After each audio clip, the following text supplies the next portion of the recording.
I smoothed my blouse and took a deep breath before stepping into the conference room. The promotion I'd been working towards for years was finally within reach, but the butterflies in my stomach reminded me of everything I stood to lose. "Francesca, come in," my boss Richard called out. "We've been waiting for you." I plastered on a smile and strode to the empty chair at the head of the table. "Sorry I'm late. Traffic was a nightmare." Richard waved off my apology. "No worries. We're just excited to share the news." He beamed at me, and I felt a surge of hope. "Congratulations, Fran. You're our new regional sales director." The room erupted in applause, but I could barely hear it over the pounding of my heart. I'd done it. After years of long hours and missed family dinners, I'd finally reached the top. "Thank you," I managed, my voice thick with emotion. "I'm honored and thrilled to take on this new role." As my colleagues offered their congratulations, my phone buzzed in my pocket. I ignored it, focusing on shaking hands and accepting praise. It wasn't until an hour later, when I finally escaped to my office, that I checked the missed calls. 5 from Neil, 3 from the kids' school. My stomach dropped as I dialed Neil's number. He picked up on the first ring. "Where have you been?" he demanded, his voice tight with anger. "I've been trying to reach you for hours." "I was in a meeting," I said, guilt washing over me. "What's wrong? Are the kids okay?" Neil sighed heavily. "Tommy's sick. The school called, but they couldn't reach you, so I had to leave work early to pick him up." I closed my eyes, fighting back tears. "I'm so sorry, Neil. I should have checked my phone." "Yeah, you should have," he snapped. "This isn't the first time, Fran. I can't keep dropping everything because you're too busy with work." His words stung, but I knew he was right. "I'll make it up to you," I promised. "I'm leaving now. I'll be home in 20 minutes. "Don't bother," Neil said coldly. "I've got it under control. Just come home when you're done with whatever's more important than your family." The line went dead, leaving me staring at my phone in shock. Neil had never spoken to me like that before. We'd had our disagreements, sure, but this felt different, dangerous. I grabbed my purse and rushed out of the office, my promotion celebration forgotten. As I navigated through rush hour traffic, my mind raced. How had things gotten so bad without me noticing? When was the last time Neil and I had a real conversation that didn't revolve around schedules or the kids? By the time I pulled into our driveway, my hands were shaking. I took a moment to compose myself before heading inside. The house was quiet when I entered, save for the low murmur of the TV in the living room. I found Neil sprawled on the couch, a beer in hand. "Where are the kids?" I asked, setting down my purse. "Asleep," Neil replied, not looking at me. "Tommy's fever broke an hour ago." I perched on the edge of the armchair, studying my husband's profile. "Neil, I'm sorry. I should have been there." He turned to face me then, his eyes hard. "You're always sorry, Fran, but nothing ever changes." "That's not fair," I protested. "I work hard to provide for this family." Neil laughed bitterly. "And what good is that if you're never here? The kids barely know you anymore." His words hit me like a physical blow. "That's not true," I whispered, but even as I said it, I wondered if he was right. Neil stood up abruptly. "I'm going to bed. We can talk about this in the morning." As he walked away, leaving me alone in the darkened living room, I realized that my perfect day had turned into a nightmare, and something told me this was just the beginning. The next morning, I woke to an empty bed and the sound of Neil rummaging in the kitchen. I steeled myself for the conversation ahead and made my way downstairs. "Morning," I said, trying to keep my voice light. Neil grunted in response, not looking up from his coffee. "Neil, we need to talk about last night." He sighed, finally meeting my eyes. "What's there to talk about, Fran? You made your choice?" "My choice?" I felt my temper rising. "I didn't choose between my job and my family. I'm trying to do both." Neil slammed his mug down, coffee sloshing onto the counter. "Well, you're failing at one of them. Do you even know what's going on in your kids' lives anymore?" His words stung, but I refused to back down. "Of course I do. Just because I'm not here every minute doesn't mean I'm not involved." "Oh, really?" Neil's voice dripped with sarcasm. "What's Tommy's favorite subject in school right now? When was Lily's last dance recital?" I opened my mouth to respond, then closed it again. The truth was, I didn't know. Neil nodded, a bitter smile on his face. "That's what I thought." "That's not fair," I protested. "I'm working hard to give them a better life." They don't need a better life, Fran. They need their mother. We glared at each other across the kitchen island, years of resentment bubbling to the surface. I can't do this anymore, Neil said finally, his voice quieter but no less angry. I'm tired of being a single parent in a two-parent household. My heart clenched. What are you saying? Before he could answer, my phone rang.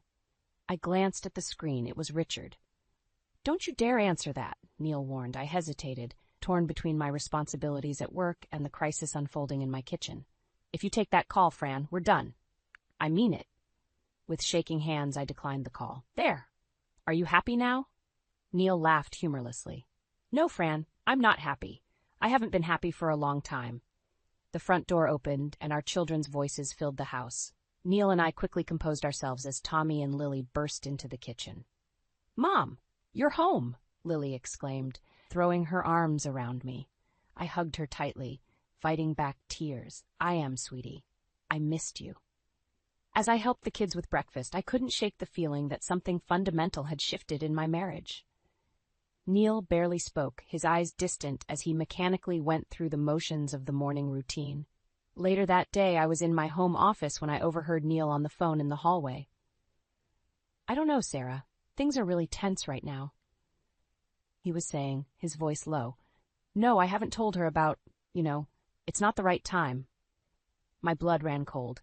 Who was Sarah, and what hadn't Neil told me? I waited until he hung up before confronting him. Who's Sarah? Neil's face paled. She's just a coworker. We've been working on a project together. And what haven't you told me? I pressed, my heart pounding. Neil ran a hand through his hair, looking everywhere but at me. It's nothing, Fran, just work stuff.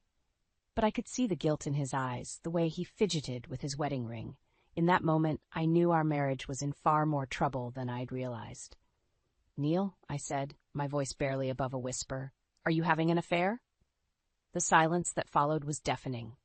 Neil opened his mouth, closed it, then opened it again. But before he could answer, my phone rang once more. This time, it was the kids' school. As I answered the call, my eyes locked with Neil's. The look on his face told me everything I needed to know, and I felt my world crumbling around me. The hotel room felt cold and impersonal as I stared at my laptop, trying to focus on the presentation I'd be giving tomorrow. But my mind kept drifting back home, to Neil and the kids. It had been 3 days since I'd left for this business trip, and the tension from our last argument still lingered in the air.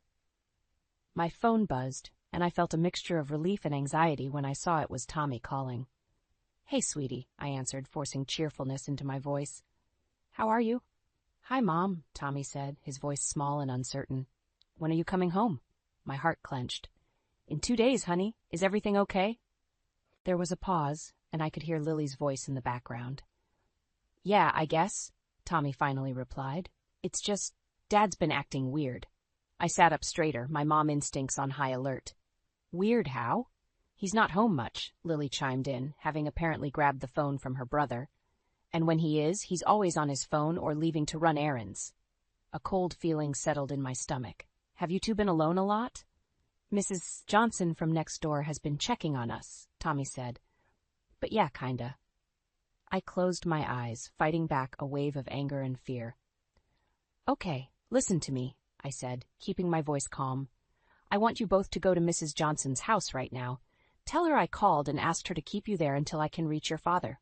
Can you do that for me? After getting their agreement and making sure they were safely with our neighbor, I dialed Neil's number. It went straight to voicemail. Neil, I said, my voice shaking with barely contained fury.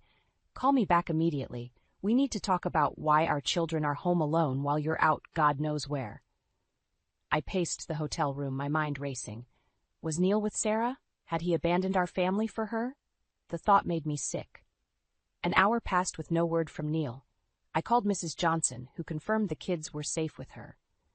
Then I did something I never thought I'd do. I called Neil's office. Hello, this is Francesca, Neil's wife, I said when his assistant answered. I'm trying to reach him about an urgent family matter. Is he there? I'm sorry, Mrs. Carter, but Neil called in sick today, the assistant replied, sounding confused. He said he had a bad case of the flu. The lie hit me like a physical blow. I see, I managed to say. Thank you. I hung up and sank onto the bed, my whole body trembling. Neil wasn't sick, he wasn't working late. He was... What? Running around with Sarah while our children sat at home alone? My phone buzzed again. A text from Neil. Sorry, was in a meeting. Kids are fine, don't worry. The casual dismissal of my concerns pushed me over the edge. I dialed his number again, and this time he picked up. Neil, where the hell are you? I demanded without preamble. Fran, calm down, he said, his voice maddeningly calm. I told you, everything's fine. Everything is not fine, I shouted. Our children are alone. You lied to your work about being sick, and you're off doing God knows what with God knows who. There was a long pause. When Neil spoke again, his voice was cold. You're one to talk about abandoning our family, Fran. How many nights have you been away this month? That's different, and you know it, I hissed. I'm working, Neil. What's your excuse? Another pause. Then, maybe I needed a break too, Fran. Maybe I'm tired of being the one who's always there while you get to escape. His words hit me like a slap. Is that what this is? Punishment? Or is it just an excuse to be with Sarah? I heard Neil's sharp intake of breath. How do you know about Sarah? So it's true, I whispered, feeling like the floor had dropped out from under me. You're having an affair. Fran, it's not. It's complicated, Neil stammered. But I'd heard enough. I'm coming home, I said, my voice eerily calm. And when I get there, Neil, you'd better be prepared to explain yourself to me and our children. Because this ends now. I hung up and immediately started packing my bags. As I booked the first flight home, I felt a strange mix of rage, heartbreak, and determination. Whatever happened next, one thing was clear. Nothing would ever be the same again. The conference room erupted in applause as I concluded my presentation. Smiles and nods of approval surrounded me, but the victory felt hollow. My mind was back home with Tommy and Lily, wondering if Neil had kept his word about being there for them. Exceptional work, Francesca, my boss, Richard, beamed. You've exceeded all expectations in your new role. I forced a smile. Thank you, Richard. I'm glad it's been well received. As my colleagues filed out, Richard held me back. Fran, I know this promotion has been challenging, but you're thriving. We're considering you for an even more senior position. My heart raced, but not from excitement. That's wonderful, Richard. Can I have some time to think about it? He looked surprised but nodded. Of course. Take the weekend. We'll discuss it on Monday. Back in my hotel room, I stared at my phone, my finger hovering over Neil's number. We hadn't spoken since our heated exchange 3 days ago. Taking a deep breath, I dialed. Fran, Neil's voice was guarded. Is everything okay? I don't know, I admitted. How are the kids? They're fine. We had pizza night yesterday. Lily got an A on her science project. The casual normalcy of his words stung. I'd missed so much. Neil, we need to talk. About us, about Sarah, about everything. Silence stretched between us. Finally, Neil sighed. I know, but not over the phone. When are you coming home? Tomorrow, I said. I'm cutting the trip short. Fran, you can't keep doing that. Your job. My job isn't more important than our family, I interrupted, surprising myself with the vehemence in my voice. Another pause. Okay, Neil said softly. We'll talk tomorrow. After hanging up, I sat on the bed, overwhelmed by the weight of everything. My career was soaring, but at what cost? I thought of all the moments I'd missed. Lily's dance recitals, Tommy's baseball games, family dinners that had become increasingly rare. A knock at the door startled me. It was Jenna, a colleague I'd grown close to over the past few months. Hey, superstar, she grinned. We're all heading out for drinks to celebrate. You coming? I hesitated, torn between professional obligations and personal needs. I can't, Jenna. I need to pack. I'm heading home early. Jenna's smile faded. Fran, is everything okay? You've seemed distracted all week. Before I could stop myself, everything came pouring out. The fights with Neil, my suspicions about Sarah, the guilt over neglecting my children. Jenna listened, her face a mix of sympathy and concern. Oh, Fran, she said when I finished. I had no idea, but listen, you can't blame yourself for everything. You're an amazing mom and a brilliant professional. It's not your fault if Neil can't handle your success. Her words, meant to comfort, hit me like a punch to the gut. Was that really how I came across? So focused on my career that I'd neglected everything else? Thanks, Jenna, I managed. But I think I've lost sight of what's truly important. After Jenna left, I sat at the desk and pulled out a notepad. On one side, I wrote career. On the other, family. As I began listing pros and cons, tears blurred my vision. My phone buzzed, a text from Tommy.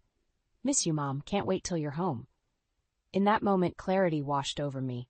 I knew what I had to do. I picked up my phone and dialed Richard's number. "Richard, it's Francesca. I've made a decision about that senior position." As I spoke, I felt a weight lifting off my shoulders. For the first time in months, I was certain I was making the right choice. Whatever happened with Neil, whatever challenges lay ahead, I knew where my priorities needed to be. Tomorrow, I'd go home and face the music. But tonight, I'd sleep easier knowing I was finally putting my family first. The taxi pulled up to our house, and I felt a mix of relief and apprehension. I'd spent the entire flight rehearsing what I'd say to Neil, how we'd work through this rough patch. But as I approached the front door, an eerie silence enveloped me. "Neil? Tommy? Lily?"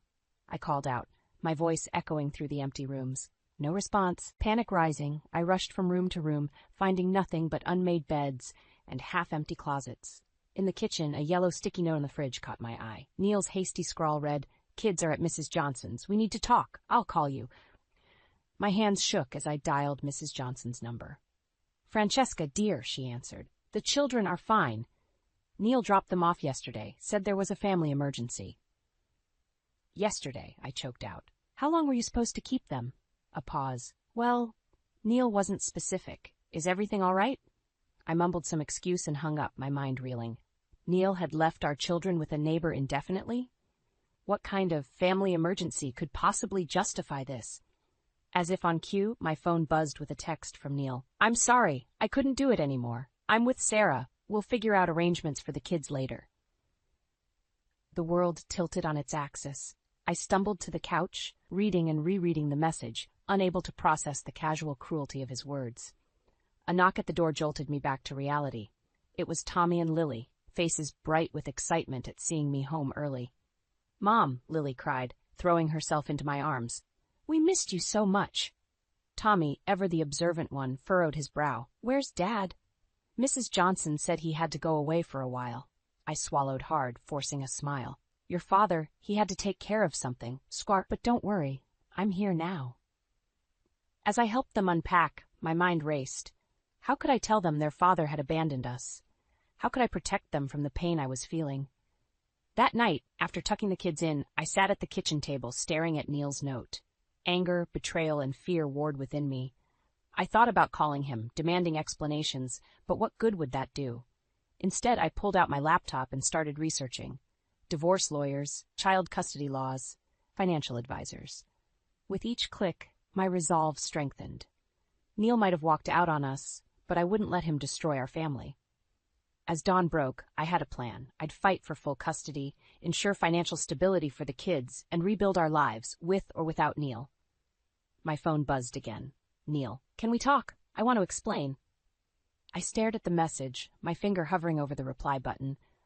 Part of me wanted to lash out, to hurt him as deeply as he'd hurt me, but a cooler, more determined part knew that engaging now would only complicate things. Instead, I typed, "All communication goes through my lawyer from now on. Expect to hear from them soon." As I hit send, I felt a strange mix of sadness and empowerment. The life I'd known was over, shattered by Neil's betrayal, but from the ashes, a stronger, more resilient Francesca was emerging. I heard stirring upstairs. The kids would be awake soon. Taking a deep breath, I stood up, ready to face whatever challenges lay ahead. Neil might have given up on our family, but I never would. As I started preparing breakfast, my mind clear and focused for the first time in months, I made a silent vow, to my children, to myself, and to the future we'd build together. We would not just survive this, we would thrive. The coffee maker beeped, and I poured myself a cup, feeling the warmth seep into my hands. Outside, the sun was rising, painting the sky in hues of hope. It was a new day, the first day of our new life, and I was ready for it. The shrill ring of my phone pierced the quiet morning. Neil's name flashed on the screen, and my heart raced. It had been a week since he'd left, a week of sleepless nights and tear-filled days. With trembling fingers, I answered. "Fran." Neil's voice was unnervingly calm. "We need to talk about the kids." I gripped the phone tighter. "Now you want to talk? After abandoning them without a word?" "I didn't abandon them," he snapped. "I left them with Mrs. Johnson. I knew you'd be home soon." That's not the point, Neil. My voice rose and I glanced nervously at the stairs, hoping the kids wouldn't wake. You left our children with a neighbor indefinitely. Do you have any idea what that's done to them, to me? A heavy sigh crackled through the line. I'm sorry, Fran. I didn't mean for things to happen this way, but Sarah and I... Don't. I cut him off, bile rising in my throat. Don't you dare talk about her to me. She's part of my life now, Fran. You're going to have to accept that. The casual way he said it, as if he were discussing a new job or a haircut, made something snap inside me. Accept it? You want me to accept that you've thrown away our family for some fling? It's not a fling. Neil's voice hardened. I love her, Fran. I've never felt this way before. The words hit me like a physical blow. I stumbled to the kitchen counter, gripping it for support. What about our children, Neil? What about the vows we made? The kids will adjust, he said, maddeningly reasonable. And vows, sometimes people change, Fran. You changed when you got that promotion. You were never home, always working. What did you expect? Hot tears spilled down my cheeks. So this is my fault? Because I dared to have a career? No, it's not.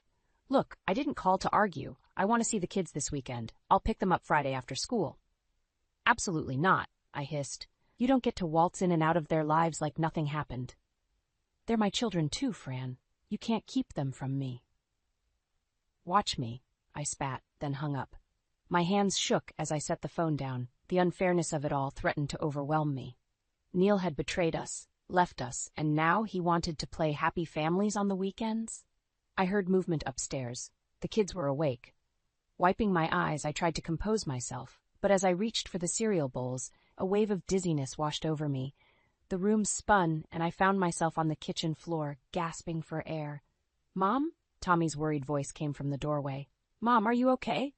I looked up to see both my children staring at me, fear etched on their young faces. In that moment, I realized I couldn't do this alone. I couldn't be both mother and father, couldn't shield them from the pain while dealing with my own. I'm okay, sweetie, I managed, pulling myself up. Just a little tired. But as I hugged them close, I knew I was far from okay. The weight of everything, Neil's betrayal, the impending custody battle, the uncertain future, crashed down on me. I needed help. I needed support. Most of all, I needed to be strong for Tommy and Lily. With shaking hands, I reached for my phone again. This time, I dialed my parents' number. Mom? My voice cracked. I need you. Can you come? As I explained the situation through tears, I felt a tiny spark of hope. I wasn't alone in this fight. And Neil would learn that he couldn't just walk away from his responsibilities without consequences. The kids clung to me, their small arms a reminder of what I was fighting for. Whatever came next, I would face it head on, for them, for our family, for the life we deserved. The doorbell rang, and I steeled myself for what was to come. Opening the door, I found Neil's parents, Martha and George, their faces etched with concern and confusion. Francesca, dear, Martha began, her voice trembling. What's going on? Neil's not answering our calls, and when we stopped by your house, the neighbors said... I ushered them inside, my heart heavy. You'd better sit down, I said, leading them to the living room where my own parents were already waiting. As I recounted Neil's betrayal and abandonment, Martha's face crumpled, while George's reddened with anger. My mother reached out, squeezing my hand in silent support. I can't believe it, George muttered, shaking his head. Our son, how could he do this to you? To the children?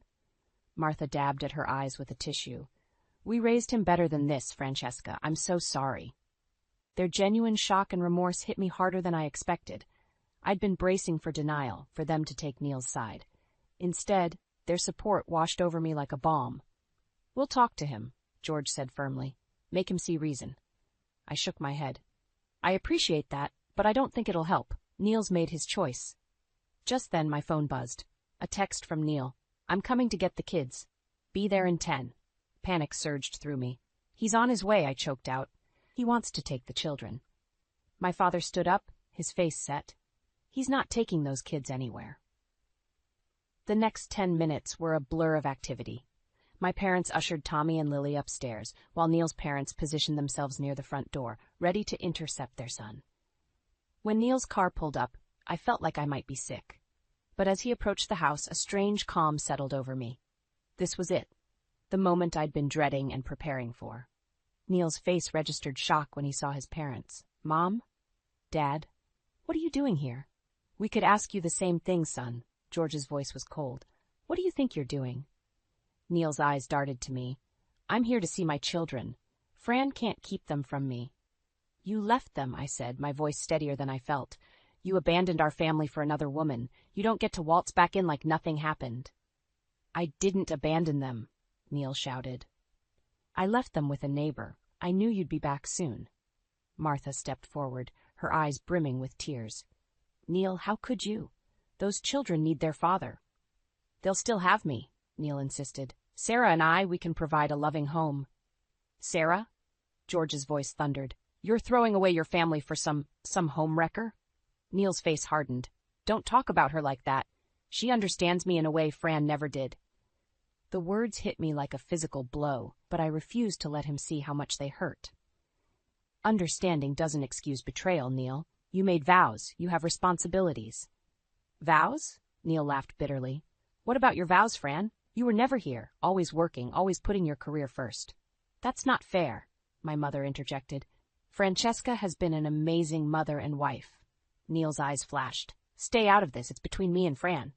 No, I said firmly. It's not just between us anymore. You involved our children the moment you walked out that door. I could see Neil's resolve wavering as he looked from face to face, realizing he was outnumbered. But then his expression hardened again. Fine, he spat. Have it your way. But this isn't over, Fran. I'll see you in court. As Neil stormed back to his car, I felt my knees buckle. My parents rushed to support me, while Martha and George looked on, their faces a mix of shame and sorrow. I'm so sorry, Martha whispered. We'll do whatever we can to help. George nodded firmly. We're here for you and the kids, Francesca. Whatever you need. As the reality of what just happened sank in, I realized this was just the beginning. The real battle, for custody, for financial support, for our children's future, was still to come. But looking at the supportive faces around me, I knew I wasn't in this fight alone. Taking a deep breath, I straightened my shoulders. Thank you, I said. I'm going to need all the help I can get. 6 months had passed since Neil walked out, and our lives had settled into a new rhythm. My parents had moved into a nearby apartment, becoming a constant source of support and love for the kids. Neil's parents, true to their word, had been equally supportive, often stepping in to help with childcare and emotional support. As I sat in the courtroom, waiting for our final custody hearing to begin, I felt a strange mix of anxiety and determination. Neil sat across the aisle, looking uncomfortable in his suit. Sarah, his new friend, was noticeably absent. Our lawyer, a formidable woman named Diane, leaned over. Remember, Francesca, stay calm. We have a strong case. I nodded, my eyes fixed on the judge as she entered the courtroom. This was it, the moment that would define our future.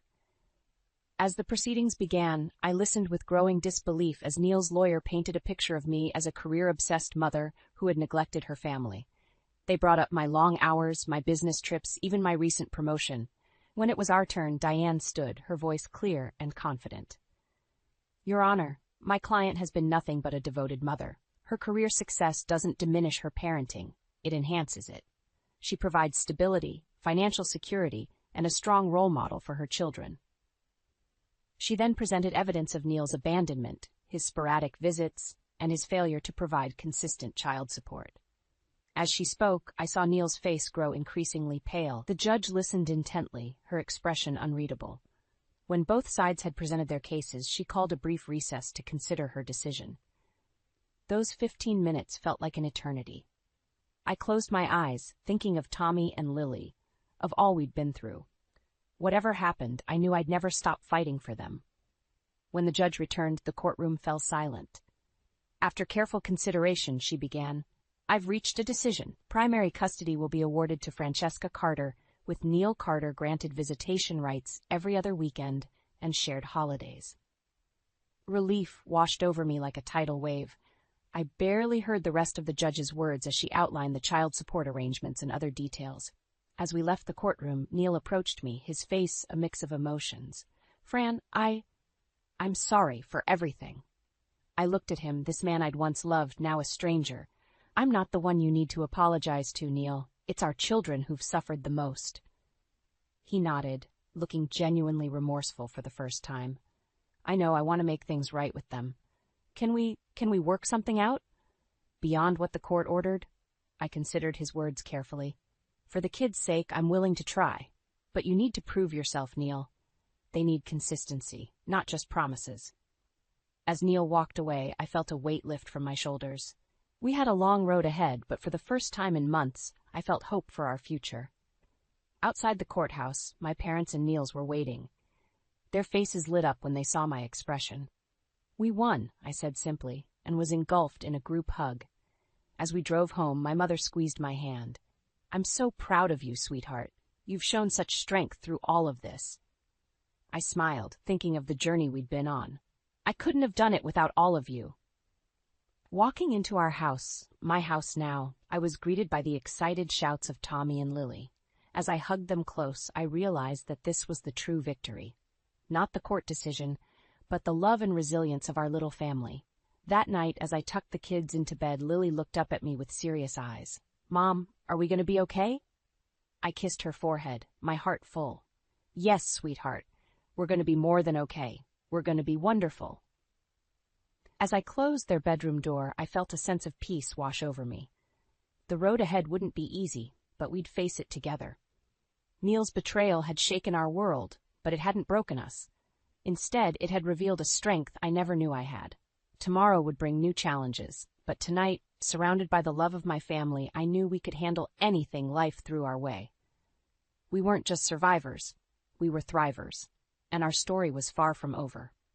I smoothed down my simple white dress, taking a deep breath as Lucas and I stood outside the courthouse. This was it, our big day. No frills, no fuss, just us and our love. I squeezed Lucas's hand, feeling a flutter of excitement in my chest. Ready, Mrs. Soon-to-be Prescott? Lucas grinned, his blue eyes twinkling. I nodded, unable to contain my smile. More than ready, Mr. Soon-to-be Emma's husband. As we climbed the courthouse steps, a shrill voice cut through our bubble of happiness. Lucas, Emma, stop right there. I turned to see Lucas's mother, Vivian, marching towards us, her face pinched with disapproval. His father, Richard, trailed behind her, looking equally displeased. Mom? Dad? What are you doing here? Lucas asked, confusion evident in his voice. Vivian's eyes narrowed as she looked me up and down. Stopping this travesty, of course. A courthouse wedding? Really, Lucas? I thought we raised you better than this. I felt my cheeks flush with anger. Mrs. Prescott, with all due respect, this is our decision. We want a simple ceremony. Richard stepped forward, his voice dripping with disdain. Simple? More like cheap. Is this the kind of life you want for our son, Emma? Lucas wrapped his arm around my waist protectively. Dad, that's enough. Emma and I agreed on this together. We'd rather spend our money on our future, not one day. Vivian let out a dramatic sigh. Oh, Lucas, can't you see what she's doing? She's trapping you with this rushed wedding. I bet she's already pregnant with another man's child. The accusation hit me like a slap in the face. What? How dare you? I sputtered, too shocked to form a coherent response. Lucas's grip on me tightened. Mom, that's ridiculous. Emma would never... Open your eyes, son, Richard interrupted. Why else would she insist on such a hasty, cheap wedding? She's hiding something. I felt tears pricking at my eyes, but I refused to let them fall. I can't believe you'd think that of me. Lucas and I love each other. We just want to start our life together without going into debt for a fancy wedding. Vivian sniffed. Love, please. You've known each other for what, a year? That's hardly enough time. It's been 2 years, Mom, Lucas corrected, his voice tight with frustration. I took a deep breath, trying to salvage the situation. Look, I understand you're upset. Why don't we compromise? We can have a small celebration after the courthouse ceremony. You can even help plan it if you'd like.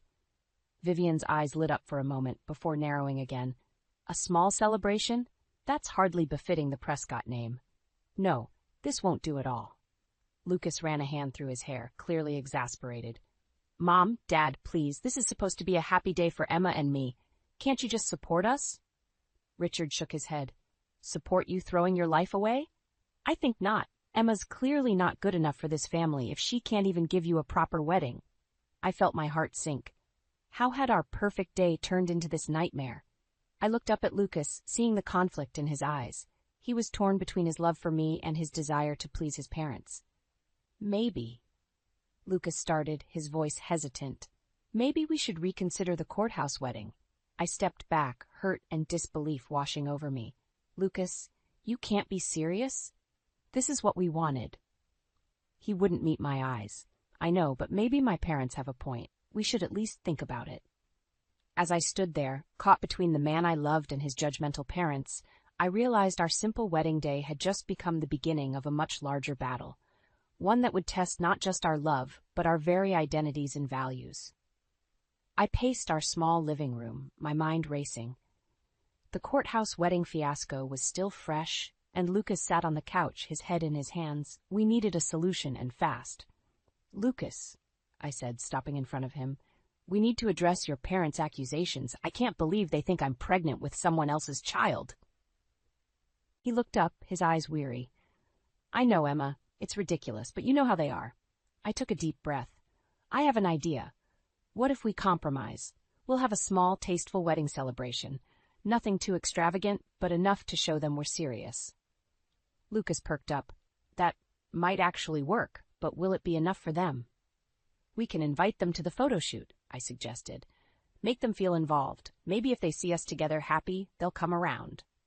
He nodded slowly. It's worth a shot. I'll give them a call. I listened as Lucas spoke to his mother, my stomach churning with each word. When he hung up, his face was grim. Well? I asked, dreading the answer. They're coming over? Now. He ran a hand through his hair. They want to discuss our plans. An hour later, we sat across from Vivian and Richard in our tiny dining room. The tension was thick enough to cut with a knife. So, Vivian began, her voice syrupy sweet, you've reconsidered the courthouse wedding. How sensible of you. I forced a smile. Yes, we thought a small celebration would be nice. We'd love for you to be part of the planning process. Richard scoffed. Planning process? For what? A backyard barbecue? Lucas tensed beside me. Dad, please, we're trying here. I reached for Lucas's hand, squeezing it gently. We were thinking of a nice restaurant, actually. Something intimate but elegant. Vivian's eyes narrowed. Intimate? You mean small, cheap. Really, Emma, is this how you show your love for our son? Mom, Lucas warned, but she waved him off. No, Lucas, I won't stand by and watch you throw away your future on this. She gestured at me dismissively. I felt my cheeks burn. Mrs. Prescott, I love your son. Our wedding doesn't define that love. Richard leaned forward, his voice low. No, but it does define your character, and right now, all I see is a gold digger trying to trap my son. That's enough. Lucas slammed his hand on the table, making us all jump. Emma is my fiancée, and I won't sit here and listen to you insult her. A tense silence fell over the room. I took a deep breath, trying to salvage the situation. Look, we want you to be part of this. Why don't you come to the photo shoot? You can see for yourself how happy we are. Vivian let out a harsh laugh. A photo shoot?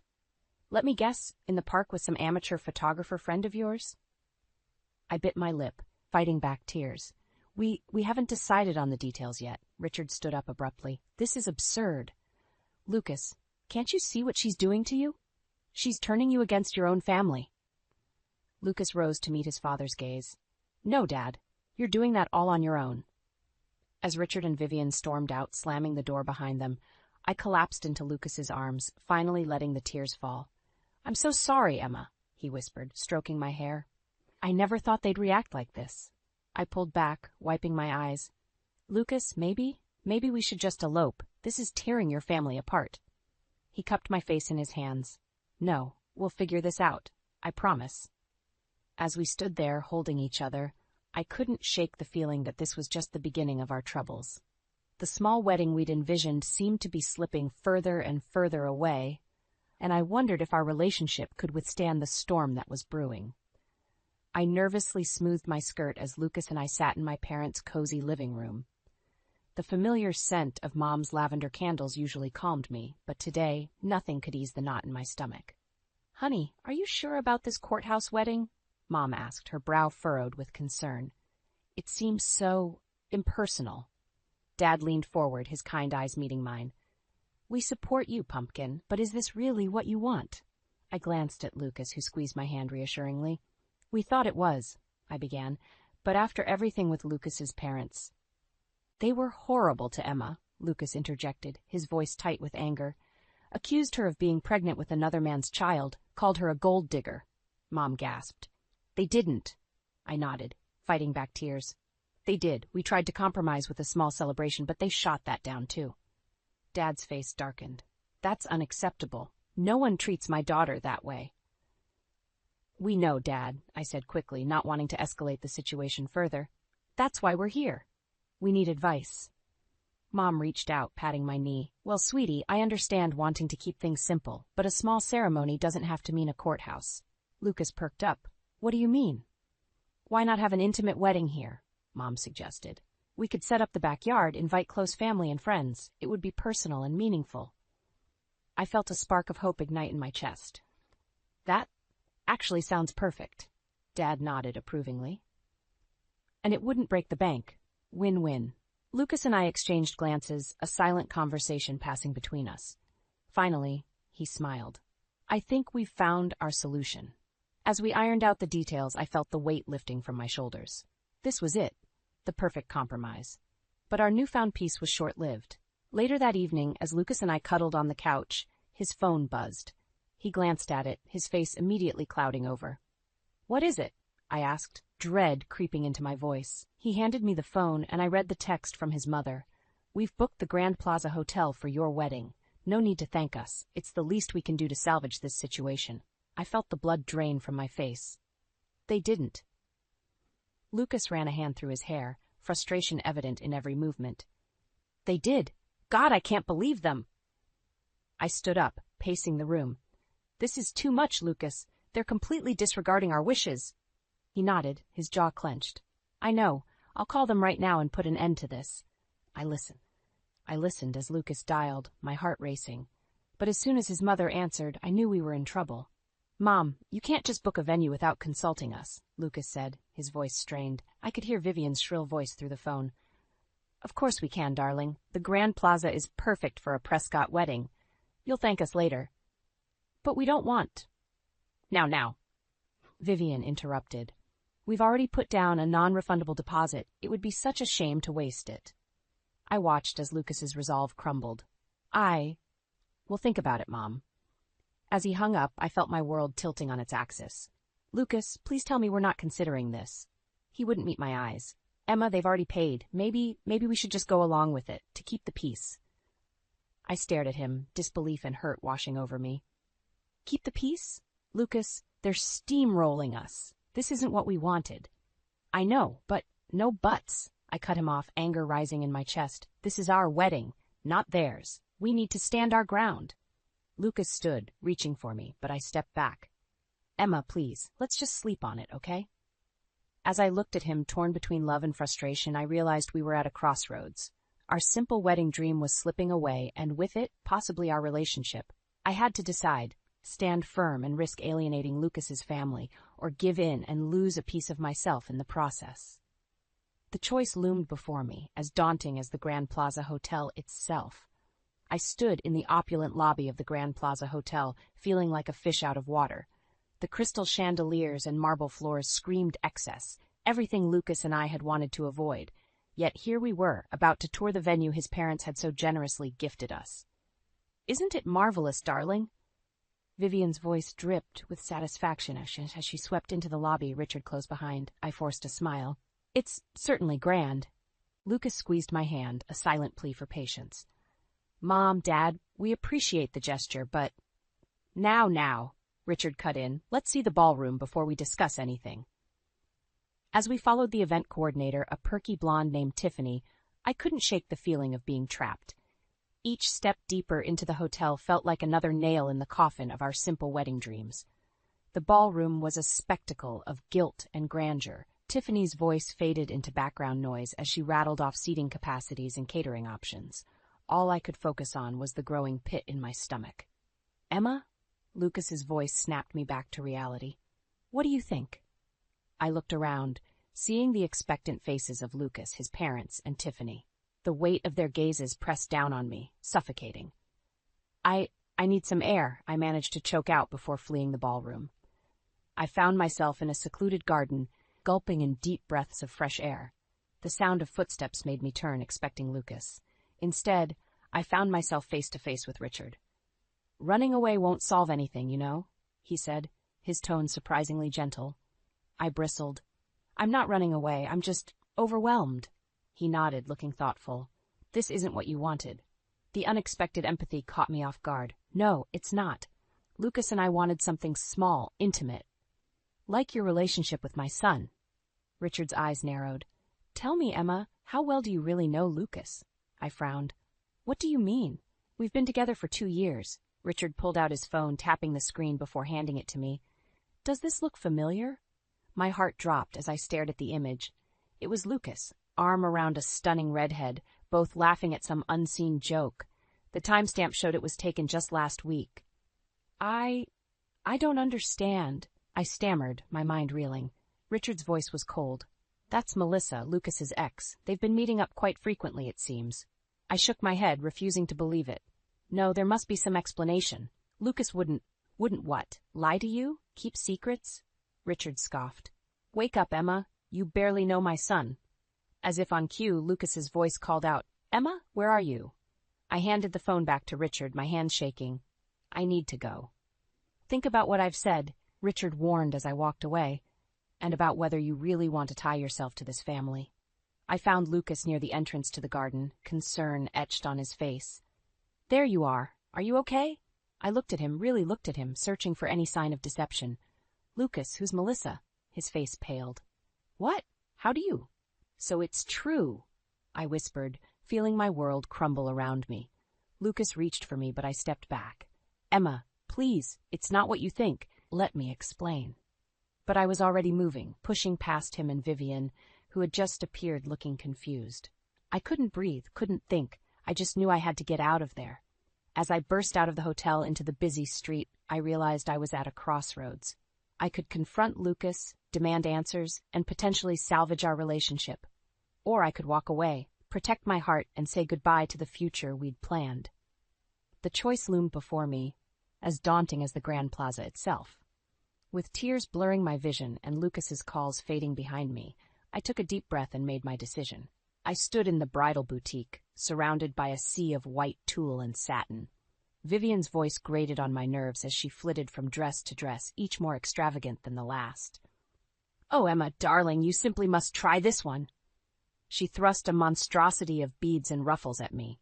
I forced a smile. It's something, Mrs. Prescott, but I was thinking of something simpler. Vivian's face fell. Simple? But dear, this is your big day. You want to look like a princess, don't you? Before I could respond, my phone buzzed. It was a text from Lucas. How's it going? Mom behaving? I sighed, typing back, define behaving. Emma? My mother's gentle voice cut through my thoughts. Are you okay? I nodded, not trusting my voice. The truth was, I was far from okay. Ever since the Grand Plaza incident and the revelation about Melissa, things had been strained between Lucas and me. We'd talked it out. Apparently Melissa was just an old friend he'd run into, but doubt still gnawed at me. Well, if you won't try on that lovely gown, at least consider this one, Vivian insisted, presenting another over-the-top dress. I felt my patience snap. Mrs. Prescott, I appreciate your input, but this is my wedding. I'll choose my own dress. The boutique fell silent. Vivian's eyes narrowed. I'm only trying to help, dear. After all, we want you to look your best. God knows you need all the help you can get. Mom, Lucas's sister, Sarah, gasped. But Vivian wasn't done. Really, Emma, I don't understand why you're being so difficult. We're giving you a dream wedding. The least you could do is show some gratitude. I felt tears pricking my eyes. Gratitude? For what? For completely disregarding our wishes? For insulting me at every turn? Now, my mother tried to intervene, but I was on a roll. You've criticized every decision we've made. You've questioned my character, my intentions, even my love for Lucas. And now you're trying to force me into a dress I hate for a wedding I never wanted. The boutique was dead silent. Vivian's face had turned an alarming shade of red. Well, I never. If this is how you truly feel, perhaps you're not the right person for my son after all. That's enough. A new voice cut through the tension. I turned to see my best friend Lily standing in the doorway. Emma, your dad called me. He was worried things might get out of hand. I felt a wave of relief wash over me. Lily had always been my rock, and right now I needed her more than ever. I think we all need to take a step back, Lily continued, her calm voice a balm to my frayed nerves. "This is supposed to be a happy time, not a battlefield." Vivian huffed. "And who might you be?" "I'm the maid of honor," Lily replied coolly. "And I'm here to remind everyone that this day is about Emma and Lucas, not anyone else's expectations." As Lily's words sank in, I felt a sudden clarity. This wasn't just about the dress or the venue. It was about standing up for myself and the life Lucas and I wanted to build together. I turned to Vivian, my voice steady. "Mrs. Prescott, I love your son, but I won't let you or anyone else dictate how we celebrate that love. If you can't accept that, then maybe we shouldn't have a big wedding at all." The silence that followed was deafening. I could see the shock on everyone's faces, feel the weight of my words hanging in the air. But for the first time in weeks, I felt like I could breathe. As I stood there, surrounded by discarded dresses and stunned faces, I realized I'd reached a turning point. The next move I made would define not just our wedding, but the entire future of my relationship with Lucas and his family. The choice loomed before me, as daunting as walking down the aisle itself. But this time, I was ready to face it head-on. I stood in the lavish dining room of the Prescott mansion, my hands shaking as I faced Lucas's parents. The tension in the air was thick enough to cut with a knife. Lucas stood beside me, his jaw clenched, ready for another confrontation. "I think we need to talk," I said, my voice steadier than I felt. Richard Prescott leaned back in his chair, eyeing me with disdain. "About what exactly? How you're tearing this family apart." I took a deep breath, steeling myself. "No, about how you've been treating us, since the moment Lucas and I got engaged." Vivian scoffed. "Treating you? We've given you everything, a beautiful venue, a designer dress." "None of which we asked for," I interrupted, my patience finally snapping. "You've steamrolled over every decision we've made, criticized every choice, and for what? To prove I'm not good enough for your son?" Richard stood up, his face flushed with anger. "Now listen here, young lady. You have no idea what it means to be a part of this family. The responsibilities, the expectations. And you have no idea who I am." I shot back, my voice rising. "You've never bothered to get to know me, to understand what I bring to this relationship." Lucas stepped forward, placing a hand on my shoulder. "Mom, Dad, Emma's right.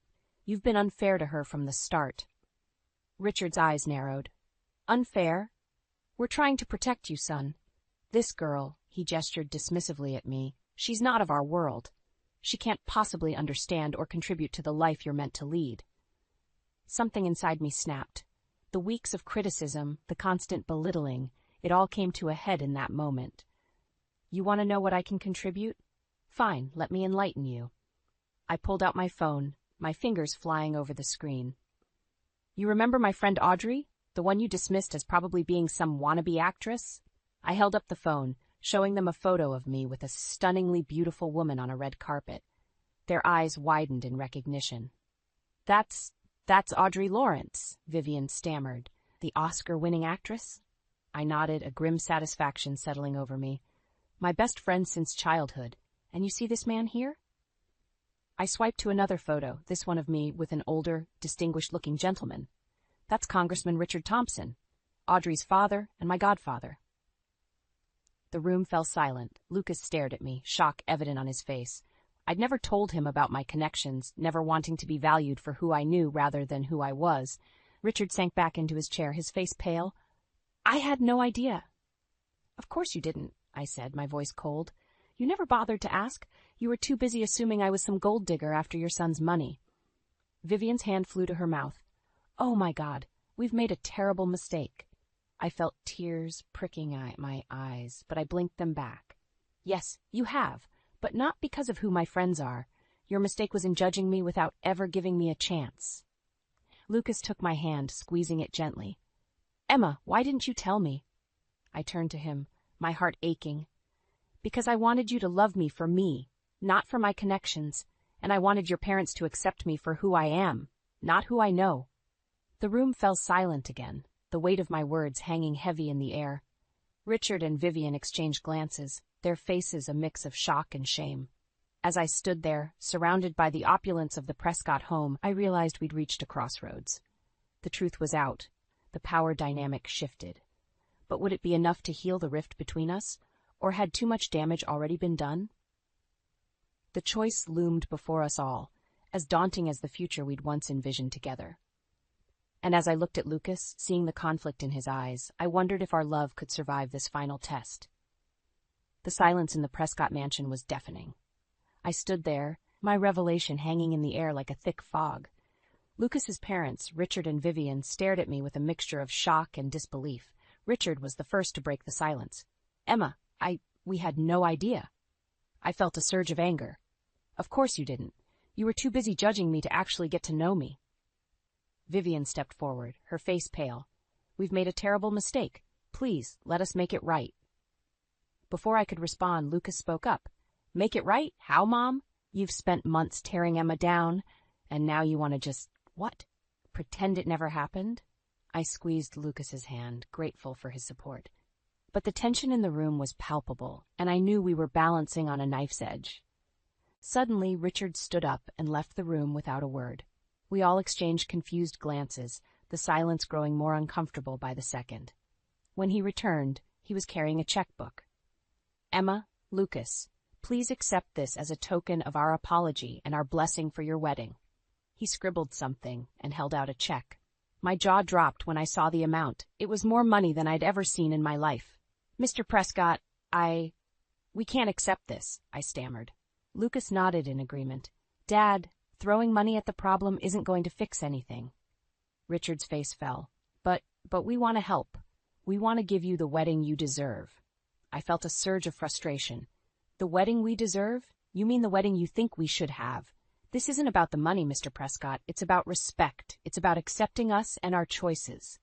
Vivian stepped in, her voice pleading. "We do respect you, Emma. We see that now. Please, let us make amends." I looked at Lucas, seeing the conflict in his eyes. I knew he wanted peace with his parents, but at what cost? "I think," I said slowly, "that we need some time to think about this." Lucas nodded, relief evident on his face. "Emma's right. This is a lot to process." As we turned to leave, Richard called out, "Wait, there's something else." We paused, and I felt a sense of dread wash over me. "What now?" Richard took a deep breath. We've already started making arrangements for the wedding at the Grand Plaza." I felt like I'd been punched in the gut. "What? After everything we've said, you still went behind our backs?" Vivian jumped in, her voice frantic. We thought you'd come around. We wanted to surprise you with the perfect wedding." Lucas exploded. "The perfect wedding? This isn't about what you want. It's our wedding, our life." I felt tears pricking at my eyes. All the progress we'd made, all the honesty. And we were right back where we started. "I can't do this," I whispered, my voice breaking. "I can't keep fighting this battle." Lucas turned to me, his face etched with concern. "Emma," I shook my head, stepping back. "I need some air. I need to think." As I rushed out of the mansion, I could hear Lucas calling after me, his parents' voices joining in a cacophony of apologies and explanations. But I couldn't face any of them right now. Standing on the manicured lawn, I felt lost. The wedding we'd dreamed of seemed further away than ever. And now, with this grand gesture from Lucas's parents, I felt more conflicted than ever. Did I fight for our original vision? Did I accept their apology and the lavish wedding they wanted to give us? Or did I walk away from it all? As the sun set over the Prescott estate, I realized I was at a crossroads. The choice I made now would define not just our wedding, but the entire future of my relationship with Lucas and his family. The weight of the decision pressed down on me, as heavy as the engagement ring on my finger. And for the first time since Lucas proposed, I wondered if I was making the right choice at all. I stood before the ornate mirror in the bridal suite of the Grand Plaza, barely recognizing the woman staring back at me. The dress was exquisite, the hair and makeup flawless. Everything was perfect, just as Lucas's parents had wanted. But as I gazed at my reflection, I felt a knot tightening in my stomach. A soft knock at the door broke my reverie. "Emma, it's time," my mother's gentle voice called. Taking a deep breath, I opened the door. My parents stood there, beaming with pride. Behind them, I caught a glimpse of Audrey and Congressman Richard, their presence a reminder of the tumultuous journey that had led us here. As we made our way to the grand ballroom, I felt a surge of conflicting emotions. The The lavish decorations, the string quartet, the sea of unfamiliar faces, it was all so far from the intimate ceremony Lucas and I had originally envisioned. At the entrance, I paused, my heart racing. Through the crowd, I spotted Lucas at the altar, looking dashing in his tuxedo. Our eyes met, and for a moment the world fell away. This was it. This was our moment. But as I took my first step down the aisle, I felt a hand on my arm. I turned to see Vivian, Lucas's mother, her eyes brimming with tears. "Emma, wait," she whispered, urgently. We need to talk to you and Lucas. Now." Confused and slightly annoyed, I allowed her to lead me to a small antechamber off the main hall. Lucas joined us, concern etched on his face. Richard stood there, looking uncharacteristically nervous. "What's going on?" Lucas demanded. "The ceremony is about to start." Richard cleared his throat. "Son, Emma, we owe you both an apology. A real one this time." Vivian nodded, her voice thick with emotion. "We've been so caught up in our own expectations that we lost sight of what truly matters, your happiness." I felt a glimmer of hope. "What are you saying?" Richard took a deep breath. "We're saying that if you want to call this off, the big wedding, the lavish reception, we'll understand. More than that, we'll support you." Lucas and I exchanged stunned glances. After all the conflict, all the compromises, were they really offering us a way out? "But what about the guests? The expense?" I asked, my mind reeling. Vivian smiled softly. "None of that matters if it's not what you truly want. We've learned that the hard way." In that moment, looking at Lucas, I knew what we had to do. We'd lost sight of what was truly important, but it wasn't too late to reclaim it. Hand in hand, we walked back into the ballroom. The music swelled, and all eyes turned to us. But instead of proceeding down the aisle, we stopped. Lucas cleared his throat. "Friends, family, we can't thank you enough for being here today, but Emma and I have realized something important." I squeezed his hand, finding my voice. "We've been so caught up in planning the perfect wedding that we forgot what really matters, our love and our commitment to each other." A murmur rippled through the crowd. I saw confusion on some faces, understanding on others. "So," Lucas continued, "if you'll indulge us, we'd like to do things a little differently." What followed was unlike any wedding I could have imagined. We exchanged vows right there, in the middle of the ballroom, surrounded by a circle of our closest family and friends. The rest of the guests became witnesses to a moment of pure, unscripted love. As we sealed our vows with a kiss, I caught sight of Lucas's parents. They were beaming, tears streaming down their faces. In that moment, I knew that the rift that had divided us was finally beginning to heal. The reception that followed was a joyous blend of elegance and intimacy. As Lucas and I moved among our guests, I felt a sense of peace I hadn't experienced in months. Later, as we shared our first dance, Lucas whispered, "Are you happy, Mrs. Prescott?" I looked into his eyes, seeing our future reflected there, more than I ever thought possible.